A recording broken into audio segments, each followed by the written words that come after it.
বিসমিল্লাহির রহমানির রহিম। ইনশাল্লাহ গণতন্ত্রের সৌন্দর্য দেশে আবার হরতালের সৌন্দর্য চালু হবে ছাত্রছাত্রী, শিল্প, কলকারখানার মালিকদের সর্বনাশ করে, রাষ্ট্রের উন্নয়নের চাকা অবরুদ্ধ করে গণতন্ত্রের সৌন্দর্য প্রকাশিত হবে। রাজনৈতিক নেতাদের নেতৃত্বে মিটিং, মিছিল, সমাবেশে লাখ লাখ উচ্ছৃঙ্খল জনতার জ্বালাও পোড়াও কর্মকাণ্ডে উদ্ভাসিত হবে আমার সোনার বাংলাদেশ। অনেক মা তার সন্তানসহ গান পাউডারের লেলিহান শিখায় বাসের মধ্যে জ্বলন্ত অঙ্গারে পরিণত হবে। কি সুন্দর, কত মনোরম সেই সৌন্দর্য। জনগণ স্বাভাবিকভাবে বিবেক বিকশিত করুন।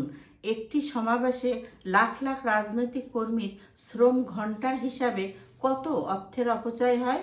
এই বিধ্বংসী ট্রেন্ড এখন ইসলামী বক্তাদের মধ্যেও। তারাও লাখ লাখ লোকের উপস্থিতিতে ইসলামী সমাবেশ বক্তৃতা করতে স্বাচ্ছন্দ্য বোধ করেন। নিজেদের স্বার্থ ছাড়া এরা কেউই জনগণ ও রাষ্ট্রের ভালো মন্দের কথা চিন্তা করে না।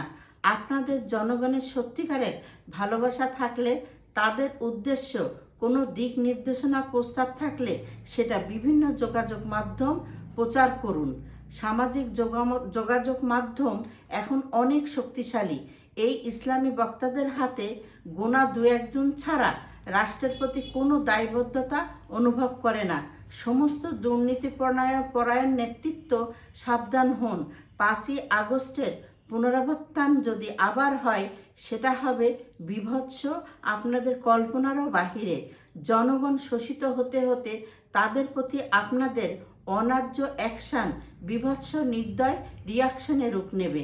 আল্লাহ রব্বুল আলামিন সেই ভবিষ্যৎ অবশ্যম্ভাবী গাহিম করা প্রচণ্ড নারকীয় ধ্বংসের দিন হতে হেফাজত করুন। আমিন।